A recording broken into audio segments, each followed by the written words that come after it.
खुलुमबाय गिबियावनो नोंथांमोनखौ बयखौबो चेनेलाव बरायना लाग्रोनाय जाबाय नोंथांमोननि थाखाय दिनै मोनसे गोनांथार भिडिअ लाबोनाय जादों आसा खालामदों नोंथांमोना बे भिडिअखौ बयबो जोबजासिम नायलांगोननानै आं नोंथांमोननिसिम बे भिडिअनि गेजेरजों दिनै जुलाइनि 3 थारिखनि मोनाबिलि समनि माखासे स्किमफोरनि बागै गोनांथार आपडेट खोन्थाहरनो सानदों जेरै नैबे अरुणोदय स्किमनिफ्राय जागायजेननानै दंफां गायनायनि 25,000 फैसानि बागैबो माखासे आपडेट खोन्थाहरनो सानदों दा बेजों लोगोसेनो रेशन कार्डनि जोहै दा लिस्टनि नोंथांमोना मोननो हासिगोन दा बेखौथ' नोंथांमोना मिथिना मोननो हाबाय दा बिनि बागैबो माखासे आपडेट खोन्थाहरनो सानदों मानो होनोबा जोंहा एसे सिगाङाव केवाइसि होनायबो जादोंमोन नङा होमबा रेशन कार्डनि थाखाय जोंहा केवाइसि होनाया जादोंमोन दा बिनि बागैबो माखासे आपडेट खोन्थाहरनो सानदों दा बिनिफ्राय जोंनि नैबे बिटिसि सरकारनि 2 लाख फैसानि जोंहा एप्लाइ खालामनायाबो एसे उनाव जानो थांगासिनो दङ दा बिनि बागैबो माखासे आपडेट खोन्थाहरनो सानदों दा बिनिफ्राय जोंनि नैबे आसाम सरकारनि CM 3.0 स्किमनि थाखायबो जोंहा एप्लाइ खालामनाया एसे उनावनो जानो थांगासिनो दङ दा बिनि बागैबो माखासे आपडेट खोन्थाहरनो सानदों दा बिनिफ्राय आरो जोंहा मोनसे गोजोनथाव रादाबो ओंखारना फैदों जोंनि बिटिसिनि एडुकेशन डिपार्टमेन्टनिफ्राय जे गासै 1132 जोंहा भेकेन्सि ओंखारना फैगासिनो दङ पोस्ट ग्रेजुएशन टिचार बिनिफ्राय ग्रेजुएट टिचारफोरनि थाखाय दा बेनिखायनो जायफोर नोंथांमोना एलिजिबल क्वालिफिकेशन दङबा नोंथांमोना एसे उनावनो एप्लाइ खालामनो हासिगोन दा बिनि बागैबो नोंथांमोननिसिम माखासे आपडेट खोन्थाहरनो सानदों दा बेजों लोगोसेनो PMAYG सरकारि न'नि बागैबो माखासे आपडेट खोन्थाहरगोन जिबन प्रेरणा निजुत बाबु आसुनि निजुत मोइना स्किम दा बेफोर स्किमनि बागैबो आपडेट खोन्थाहरनो सानदों दा बेनिखायनो बयबो नोंथांमोना बे भिडिअखौ जोबजासिम नायलांबानो जाबाय जाहाथे नोंथांमोना माखासे स्किमफोरनि आपडेटखौ बे भिडिअनि गेजेरजों मिथिना मोननो हायो दा बेनिफ्राय आंनि नोंथांमोननिसिम मोनसे खावलायनायबो थाग्रोबाय गिबियावनो गासिबो नोंथांमोना चेनेलखौ साबस्क्राइब खालामनानै लाग्रोलायनानै जाहाथे नोंथांमोना बेबादिनो स्किमफोरनि आपडेटखौ बे चेनेलनि गेजेरजों नोंथांमोना मोनबाय थानो हायो आं नोंथांमोननिसिम गिबियावनो नैबे अरुणोदय स्किमनि बागैनो खोन्थाहरनोसै मानो होनोबा नोंथांमोना गाबोननो अरुणोदय स्किमनि फैसाखौ मोननो हासिगोन नालाय जोंहा गाबोन थारिखआ जाहैबाय आगस्टनि 1 थारिख दा नोंथांमोना बेसेबां मोननो हागोन नैबे अरुणोदय स्किमनि फैसाखौ नोंथांमोना 1000सो मोननो हागोन जोंनि नैबे आसामनि chief minister doctor Himanta Biswa Sharma बिथाङा दहायसो मोनसे प्रेस कनफारेन्स खालामनाय जादोंमोन दा बेवहाय सासे जार्नालिस्टआ माने कुइसन खालामनाय जादोंमोन दा बेवहाय बिथाङा रिप्लाइखौ होदों 1000सो सोगोन होननानै दा बाकिखिनि नैबे माने शिबसागर सराइदेव जरहाट गलाघाट दा बिथांमोननि डिस्ट्रिक्टनिया 2500 मोननो हागोन जाहैबाय नैबे आगस्ट मासाव अरुणोदय स्किमनि फैसाखौ बाकिखिनि डिस्ट्रिक्टनिया बेसेबां मोननो हागोन 1000सो खरै फैसाखौ मोननो थांगासिनो दङ माने बिथाङा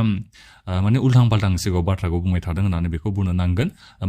माने बिथाङा फेसबुकाव लाइभ फैनाय समाव नोंथांमोननिसिम बाथ्राखौ बुंदोंमोन 1250 टाकानि एसे खमखौ होननानै दा बिनिफ्राय मैयाना दाख्लैसो डिसिफोरजों बिथाङा प्रेस कनफारेन्स खालामदोंमोन एबा बिथाङा माने मिटिं लानाय जादोंमोन दा बेवहाय बिथाङा गावनि ससियेल मिडियायाव 1250 टाका बेबायदि सोना होनाय जागोन आगस्टनि 1 थारिखालि होननानै बेबायदि बाथ्राखौ बुंदोंमोन दा बेनिफ्राय आरो दिनै बिथाङा बे बाथ्राखौ बुंलायबाय जे माने गाबोन नोंथांमोननिसिम अरुणोदय स्किमनि फैसाखौ 1250 टाका नङा नोंथांमोननिसिम 1000सो सोना होगोन होननानै दायो बेखौ बुंनाय जाबाय दा बेबायदि बुंगासिनो दं आरो दा बेनिखायनो गाबोनसिम नोंथांमोना मिन्थिना मोननो हागोन जे बेसेबां मोननो हामारगोन बेखौ बेयो फिक्स जायाखै होननानै बेखौ बुंबाबो गोरोन्थि जानाय नङा मानो होनोबा सानफा सानफा बेलेग बेलेग होनबाय थायोबा दा बेनिखायनो दिनै बेबायदि 1000सो होगोन होननानै बाथ्राखौ बुंदोंबाबो माने फोथायनोसो गोब्राब जालायलांबाय आरो गाबोन नोंथांमोना बेसेबां मोनमारनो हागोन दा बेनिखायनो आं बेखौ सानदों आरो 1000सो नोंथांमोना गाबोन बेखौनो मोनगोनखौ आसाखौ लादो बिथाङा 1000सो होगोन होननानै बेबायदि बाथ्राखौ बुंनाय जेला आं बेखौ सानबाय आरो दायो 1000सो मोनगोन होननानै नाथायबा दायो बाथ्राया बेबो ओंखारना फैदों नोंथांमोना सोरबादिया मोननो हागोन मानो होनोबा नोंथांमोना फैसा मोननाया अरुणोदय स्किमनि जाय थांनाय मार्चनि 20 थारिखआव मोनदोंमोन नङा होमबा 9000 फैसाखौ दा बेनिखायनो एबारावबो सोर मोनगोन सोरनि एकाउन्टावबो फैसा हाबनाय नङा दा बेबो जोंहा मोनसे गिदिर कुइसन जानानै फैदों दा बेनिखायनो आं बेखौबो नोंथांमोननिसिम दायो बुंहरखानाय जाबाय जुदि नोंथांमोननियाव गाबोन अरुणोदय स्किमनि फैसा सोनायाव जुदि फैसाया हाबाबा नोंथांमोना साननैसोनि उनाव गावबागावनि ब्लक अफिसाव नोंथांमोना थांनानै खबर लाहैबानो जाबाय बुंहैबानो जाबाय जे नोंथांमोना अरुणोदय स्किमनि जै थांनाय मार्चआवबो 9000 फैसाखौ मोननो हादोंमोन नाथायबा एबाराव नैबे फैसा सोनाया आंनिया मानो हाबासै बेबादिनो होननानै नोंथांमोना थांनानै बुंहैना लाहैबानो जाबाय जुदि माखासे खामानिखौबो नोंथांमोननिसिम मावनानै लानो थाखाय खावलायोबा नोंथांमोना मावनानै गारबोबानो जाबाय डकुमेन्टस बायदिसिनाखौ नोंथांमोना लाना थांखाजोबबानो जाबाय आरो बेंक पासबुक आधार कार्ड गासिबो मा डकुमेन्टस दं नोंनि बेखौ नोंथांमोना लाना थांजोबबानो जाबाय अब्लासो नोंथांमोना मोनफिननो हागोन आं बेबादि सानदों आरो सोरबा नोंथांमोना फैसाखौ मोननो हानाय नङा बेबादि आं सानलायलांदों बेबादि थाहाबबा एसे जोंहा बायदि रोखोमनि माबा जालायलाङोना माबा जायो माने बियो सिस्टेमफ्रा एसे बेलेग जायो नङा होमबा दा बेजों लोगोसेनो गेजेर ससेयाव जोंहा आधार कार्डजों बेंक एकाउन्टजों लिंक खालामनायाबो जादों दा बेनिखायनो आं सानदों एसे माने गोबां मानसिफ्रानो अरुणोदय स्किमनि फैसाखौ गाबोन मोननो हानाय नङा बायदि आं बेबायदि सानदों आरो गोसोआव गाबोनसो अब्लाबो मोजाङै मिथिना मोननो हासिगोन नोंथांमोनानो आंनिसिम खोन्थाहरबानो जाबाय नोंथांमोना अरुणोदय स्किमनि फैसाखौ मोननो हागोन हायाखै बेखौ मानो होनोबा फुङावनो सोगोन नालाय अरुणोदय स्किमनि फैसाखौ दा बेनिखायनो नोंथांमोननि फैसाया गाबोननि बिथोरावनो हाबजोबनांगौ आरो ओरैनो बेबायदि सोना हरनायाथ' लोगो लोगो हाबखायो नङा होमबा दा बेनिखायनो बयबो नोंथांमोना मा खालाम इन्सटाग्रामाव फल' खालामनानै इन्सटाग्रामाव आंनिसिम DM खालामना खोन्थाहरबानो जाबाय नोंथांमोननियाव अरुणोदय स्किमनि फैसा हाबोना हाबाखै बेखौ गाबोनथ' सोगोन नालाय समफोर नोंथांमोना आंनिसिम SMS खौ हरबानो जाबाय इन्सटाग्रामनि लिंकखौ भिडिअनि डिसक्रिपसनाव आरो कमेन्ट बक्सआवबो आं नोंथांमोननिसिम होनानै दोनदों फल' खालामना नोंथांमोना लाखाजोबबानो जाबाय दा बिनिफ्राय रेशन कार्डनि दालिसिनिखौथ' नोंथांमोना मोनसिगोन आगस्टनि 10 तारिखआव माइरंखौ नोंथांमोना गाबोननो मोननो हागोन दा बेथ' जाहैबाय माइरंनि बाथ्राया दालि सिनिखौ नोंथांमोना 100 फैसा होननानै बायनो नांगोन दालि 1 केजि सिनि 1 केजिनि थाखाय नोंथांमोना 100 फैसा होननानै बायनो नांगोन नैबे आगस्टनि 10 तारिखखालि दा बेनिफ्राय जोङो खौरां बिजोङाव बेखौ खोनानो मोनबाय थानाय जादोंमोन जे नोंथांमोना रेशन कार्डनि जे मुवा बेसाद लायनोबा एबा नोंथांमोना गाबोन जा माइरं मोनगोन दा बेवहाय माने OTP होनांसिगोन बायदि बायदि जों खोनानो मोननाय जादोंमोन दा बेखौ जोङो गाबोन मिथिना मोननो हागोन गमामायैनो OTP बेहाय बिमारनाय जायोना जाया बेहाय दा नैबे दालि सिनि होनायावसो बिनाय जागोन दा बेबो जोंहा कनफार्म जायाखै खौरां बिजोङाव जोंहा बे बाथ्राया गोसारबाय थानाय जादोंमोन OTP बेबायदि नोंथांमोननि मबाइलाव थांगोन दा बे OTP खौ नोंथांमोना होनो नांगोन अब्लासो नोंथांमोना माइरंखौ मोननो हागोन एबा दालि सिनिखौ मोननो हागोन बेबायदि खौरां बिजोङाव गोसारदोंमोन दा बेनिखायनो बेखौ नांगोन ना नाङा बेखौ जोङो गाबोन आगस्टनि 1 तारिखखालि मिथिना मोननो हासिगोन दा बेनिफ्राय जोंहा रेशन कार्डनि थाखाय KYC होनायाबो जादोंमोन बेखौ नोंथांमोना गोसोआवथ' दंखायो जानो हागौ दा बेनिखायनो जायफोर नोंथांमोननि न'खरनि मेम्बारा जेनेबा KYC होनो हायासैबा दा बिथाङा माइरंखौ गाबोन मोननो हानाय नङा मानो होनोबा बिथांनि नामा दायो दानजासिगोन थांनाय लास्ट डेटखौथ' आं नोंथांमोननिसिम खोन्थाहरनाय जादोंमोन दा बेनिखायनो नोंथांमोना KYC खौथ' होना लाखाजोबदों बायदि आं मोनदों आरो आं बेखौ आसा खालामदों रावबो नोंथांमोननि माने फेमिलि मेम्बारफोरनि नामा रेशन कार्डनिफ्राय दानजायाखै आं बेखौ आसाखौ खालामदों दा बेखौबो खोन्थाहरनाय जाबाय जुदि दानजायोबा नोंथांमोना मोननो हानाय नङा नैबे माइरंखौ जाय बिथाङा KYC होनो हायासै दा बिथाङा नैबे माइरंखौ बिनि नामाव माने नोंथांमोना मोननो हानाय नङा दा बे जाहैबाय दालि सिनिखौ 100 थाखायाव मोनगोन बेखौ गोसोआव ला फ्रियाव नोंथांमोना मोननो हाया खै तारिखआव मोननो हागोन आगस्टनि 10 तारिखआवसो मोनगोन दै दालि सिनिखौ संख्रिखौ नोंथांमोना एसे उनाव मोनगोन माने सेप्तेम्बर अक्ट'बरहालागै नोंथांमोना संख्रिखौ मोननो हागोन अब्लाबो संख्रिखौबो नोंथांमोना बायनोसो नांगोन दा बिनिफ्राय थावखौ मालानिफ्राय मोनगोन फैगोन बोसोरनिफ्रायसो मोनगोन जाहैबाय दा बिनिफ्राय गासिबो बाखिखिनि बुस्थु जेनेबा माइरंआथ' फ्रियावनो मोनखायोखा दालि सिनि संख्रि जानाय थाव सापातखौ नोंथांमोना फैगोन बोसोरनिफ्राय फ्रियाव मोननो हागोन जाहैबाय देग्लाय बोसोराव नोंथांमोना जेबो फ्रि मोननो हाया बेखौ जोंनि नैबे chief minister doctor Himanta Biswa Sharma बिथाङा दायो नोंथांमोननिसिम बेखौ फोरमायथिनानै होनाय जाबाय दा बिनिफ्राय निजुत बाबु आसनि निजुत मयना स्किमनि जायफोर नोंथांमोना फरायसाफोरा इलिजिबल जानानै दं एप्लाइ खालामनो नागिरदों आगस्टनि 6 तारिखनिफ्राय गावबागावनि स्कुल एबा कलेजनिफ्राय नोंथांमोना फर्मखौ लायनानै गोख्रैनो फिलआप खालामना नोंथांमोना होबानो जाबाय अब्ला नोंथांमोना अक्ट'बरनिफ्राय निजुत बाबु आसनि निजुत मयना स्किमनि फैसाखौ मासै मास मोनलांबाय थानो हासिगोन दा बेखौबो खोन्थाहरनाय जाबाय जिबन पेरनानिखौ आं खोन्थाहरबाय थानाय जाखादों जायफोर नोंथांमोनाव SMS फैदों आधार कपिखौ नोंथांमोना नडेल अफिसारनिसिम साबमिट खालामहैनांगौ कलेजनिसिम होननानै फैदोंबा गोख्रैनो नोंथांमोना गावबागावनि आधार कपिखौ जेरेक्स खालामना नोंथांमोना साबमिट खालामना होयोबानो जाबाय नङाबा नोंथांमोना जिबन पेरना स्किमनि फैसाखौ सेप्तेम्बर मासाव मोननो हानाय नङा दा बेखौबो आं खोन्थाहरफिननाय आरोबाव जाबावबाय दा बेजों लोगोसेनो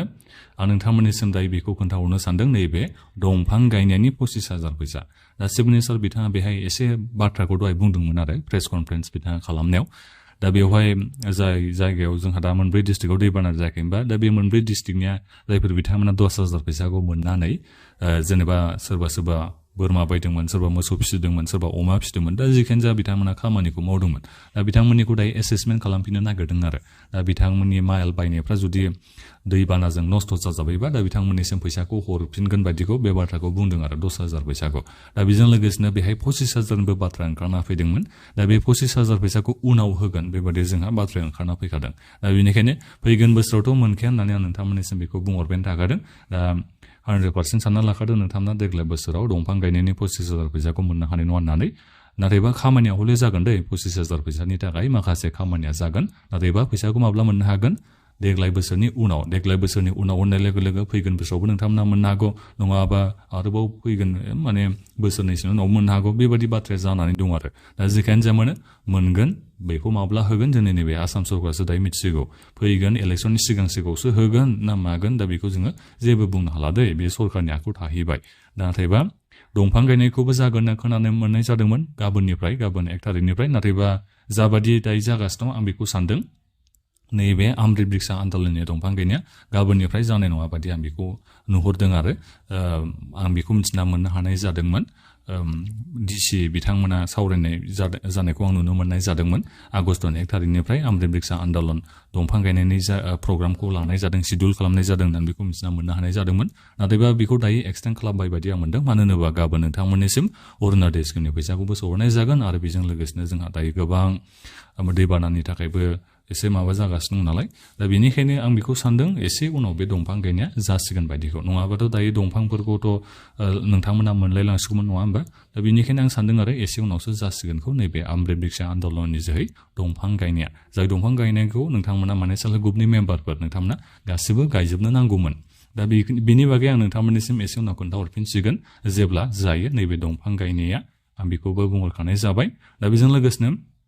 चिफ मिनिस्टार बिथाङा दहाय मोनसे बाथ्राखौ बुंदोंमोन अरुणोदय स्किमनि जायफोर नोंथांमोना मुलाम्फा मोननो हागासिनो दङ दा नोंथांमोना माने अरुणोदय स्किमनि थ्रुयैबो लनबो लानो हानायनि खाबु नोंथांमोननिसिम खालामना होनो थाखायबो बिथाङा माखासे बाथ्राखौ रायखांदों दै माने नोंथांमोननिसिम मोनसे गोदान स्किम लाबोनो नागिरदों आरो जाय स्किमनि जै अरुणोदय स्किमनि फैसा मोनगिरि नोंथांमोना माने बेंकनिफ्राय लन लानो हागोन जाहैबाय जेराव माने अरुणोदय स्किमनि फैसाखौ नोंनिखौ एसे दानगोन जाहैबाय जेनेबा 10,000 लायोबा अरुणोदय स्किमनिफ्रायनो नोंनि बे फैसाखौ दाननाय जासिगोन जाहैबाय सरकाराबो एसे माने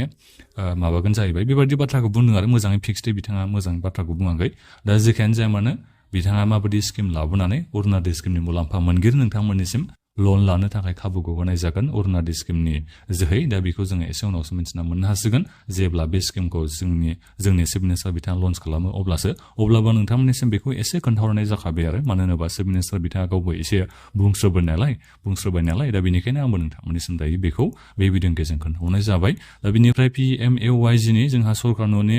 फिजिकेल भेरिफिकेसन खालामनाया मैया जुलाइनि 30 थारिखसिममोन दै दा बेखौ एक्सटेन्ड खालामना होनाय जाखो ना माखो दा बेखौ आं हमनो हायाखै मिथिना मोननाय जायाखै दा जेखायानो जाया मानो मैयासिममोन आरो मैया जुलाइनि 30 थारिखसिममोन दा बेखौ एक्सटेन्ड खालामना होनाय जाखो ना माखो आं बेखौ नोंथांमोननिसिम एसे उनाव खोन्थाहरनाय जागोन सरकार न'खौथ' नोंथांमोना दानो मोनथ'वा माने जायफोर नोंथांमोना दाख्लै एप्लाइ खालामनाय दा नोंथांमोननि खोथाखौसो आं बेयाव बुंहरबाय थादों आरो जायफोर नोंथांमोननि नामा बेनिफिसियाल लिस्टआव फैखानानै दङ सेंसन जाखानाय दा नोंथांमोनाथ' फारियै मोनलांबाय थागोन बेहाय जेबो खोथा गैया नोंथांमोननिया नामा बेनिफिसियाल लिस्टआव फैखानाय सेंसन जाखानायबा नोंथांमोना लासैनो नैबे सरकार न'नि फैसाखौ मोनबाय थानो हागोन दा बिनिफ्राय बिटिसिनि 2 लाख फैसानि आपडेटआ बेनो जाहैबाय गोदान सिस्टेम लाबोनो नागिरबाय जोंनि नैबे बिटिसि सरकारा जेराव नोंथांमोननिसिम अनलाइन एप्लाइ खालामनो हागौ दा बिनिफ्राय नङाबा एडुकेसनेल क्वालिफिकेसनखौबो बिथांमोना एसे सोलायनोबो हागौ एलिजिबिलिटि क्राइटेरियाखौबो बिथांमोना सोलायनो हासिगौ दा जेखायनो जाया माने सोलाय सोल' जायोना जाया बे उननि बाथ्रा जाहैगोन नाथायबा एप्लाइ खालामनाय हले जोंहा एसे उनावनो जानो थांगासिनो दं नैबे 2026-27 फाइनान्सियेल इयारनि थाखाय जोंहा एप्लाइ खालामनाय जासिगोन दा बेनिखायनो बुंनो हायो बे फाइनान्सियेल इयाराव एबा बे बोसोराव नोंथांमोना नैबे बिटिसिनि 2 लाख फैसाखौ मोननो हागोन दा बेजों लोगोसेनो CM ट्रिपल स्किमनि थाखायबो नोंथांमोना बे फाइनान्सियेल इयारावनो एप्लाइ खालामनो हागोन नाथायबा मात्र 50,000 जन आनइमप्लयड इयुथफोराल' मोननो हागोन आसाम सरकारनि CM ट्रिपल स्किमनि फैसाखौ बे फाइनान्सियेल इयाराव बेखौ जोंनि नैबे chief minister doctor Himanta Biswa Sharma बिथाङानो नोंथांमोननिसिम बेखौ बुंनानै होनाय जाखाबाय दा बेनिखायनो जोबोद खम मानसिफ्रा मोनगोन होननानै बेखौ बुंनो नांसिगोन जुदि 50,000 गाहामल' मोनोबा जोंनि नैबे आसामाव जोबोद खम मानसिफ्रा मोननो हागोन होननानै बेखौ बुंनो नांगोन नैबे फाइनान्सियेल इयाराव दा बेखौबो नोंथांमोननिसिम दायो बे भिडिअनि गेजेरजों खोन्थाहरनाय जाबाय दानिया नोंथांमोना माबाफोर सोंनांगौ दङबा भिडिअखौ मुक्साव कमेन्ट खालामना नोंथांमोना सोंहरनो हासिगोन दा बेनिफ्राय जि रामजि स्किमनि जोंहा खामानि मावनाया बेलेगाव जाबाय बायदिखौ आं मोनदों अब्लाबो बेबायदि फैसा हाबनायखौ आं खोनानो मोननाय जायाखै दा जेखायनो जाया मानो नोंथांमोना जि रामजि स्किमनि जोहै 125 दिननि थाखाय जा खामानि गेरेन्टि नोंथांमोना एमप्लयमेन्ट मोननांगौ दा बेखौ जोङो लासैनो मिथिना मोनलांबाय थासिगोन फैगोन बोसोराव जोङो पुरायै मोजां मिथिना मोननो हागोन सोर साबेसेया जब कार्ड गोनांफ्रा बोसोरसेयाव बेसेबां खैदिननि थाखाय खामानि मोननो हागौ बेखौ जोङो फैगोन बोसोरावनो मिथिना मोनजोबनो हागोन ओरैनो नामखौल' सोलायबा बोरै जानो नङा होमबा MGN रेगानिफ्राय जि रामजि बेखौथ' खालामबाय नाथायबा मुलाम्फा मोननायासो बिसो जोंहा बाथ्राया जागोन जब कार्ड गोनां नोंथांमोना मोजाङै मुलाम्फा मोननो हागोन हाया बिसो जोंहा बे डिपेन्ड जाहैगोन नामल' सोलायबाथ' जाया दा बेनिखायनो नोंथांमोना एसे सम नेनो नांसिगोन नोंथांमोना जायफोर मुलाम्फा मोननो हादोंबा भिडिअखौ मुक्सआव नोंथांमोना कमेन्ट खालामना खोन्थाहरबानो जाबाय दा बेखिनियानोमोन दिनैनि आपडेटआ माखासे स्किमफोरनि आपडेटखौ आं नोंथांमोननिसिम बे भिडिअनि गेजेरजों खोन्थाहरनाय जाबाय दानिया नोंथांमोना गासिबो भिडिअखौ मुक्सआव कमेन्ट खालामदो आरो बेनिफ्राय आं गाबोन नोंथांमोननिसिम भिडिअ लाबोना खोन्थाहरनाय जाबावगोन अरुणोदय स्किमनि फैसा सहरोबा माने सहरखागोनखा गाबोन दा बेनिफ्राय माखासे आपडेट आरो नोंथांमोना मोननो हागोन नालाय गाबोन दा बेखौ आं नोंथांमोननिसिम गाबोन भिडिअ लाबोना खोन्थाहरनाय जागोन दा बेनिफ्राय BTSनि इडुकेसन डिपार्टमेन्टनि जा जोंहा पोस्ट ग्रेजुएट टिचार बेनिफ्राय ग्रेजुएट टिचारफोरनि 1132 दा जोंहा भेकेन्सि ओंखारना फैगासिनो दङ सानसे साननैनि उनावनो माने बे सप्तासेफ्रावनो नोंथांमोननिसिम एडभार्टाइजमेन्ट ओंखारना फैगोन BTSनि इडुकेसन डिपार्टमेन्टनिफ्राय गासै 1132 पोस्ट ग्रेजुएट टिचार आरो ग्रेजुएट टिचारनि थाखाय दा बेनिखायनो जायफोर नोंथांमोना क्वालिफिकेसन दङ एलिजिबल नोंथांमोना एप्लाइ खालामनो हागोन एप्लाइ खालामनाय एसे उनाव जागोन बिनि उनाव जोंहा सेलेक्सन प्रसेसआ जागोन दा बेखौ जोंनि नैबे इडुकेसननि EM प्रबिराम नार्जारि बिथाङा नोंथांमोननिसिम फोरमायथिनानै होनाय जाबाय दा बेखौबो आं जोबनायाव खोन्थाहरनाय जाबाय दा बेखिनियानोमोन बे भिडिअखौ दानिया नोंथांमोना बयबो शेयार खालामना होदो आरो जोबनायाव गासिबो नोंथांमोना चेनेलखौबो साबस्क्राइब खालामनानै लालायबानो जाबाय दा बेखिनियानोमोन गोजोन्थों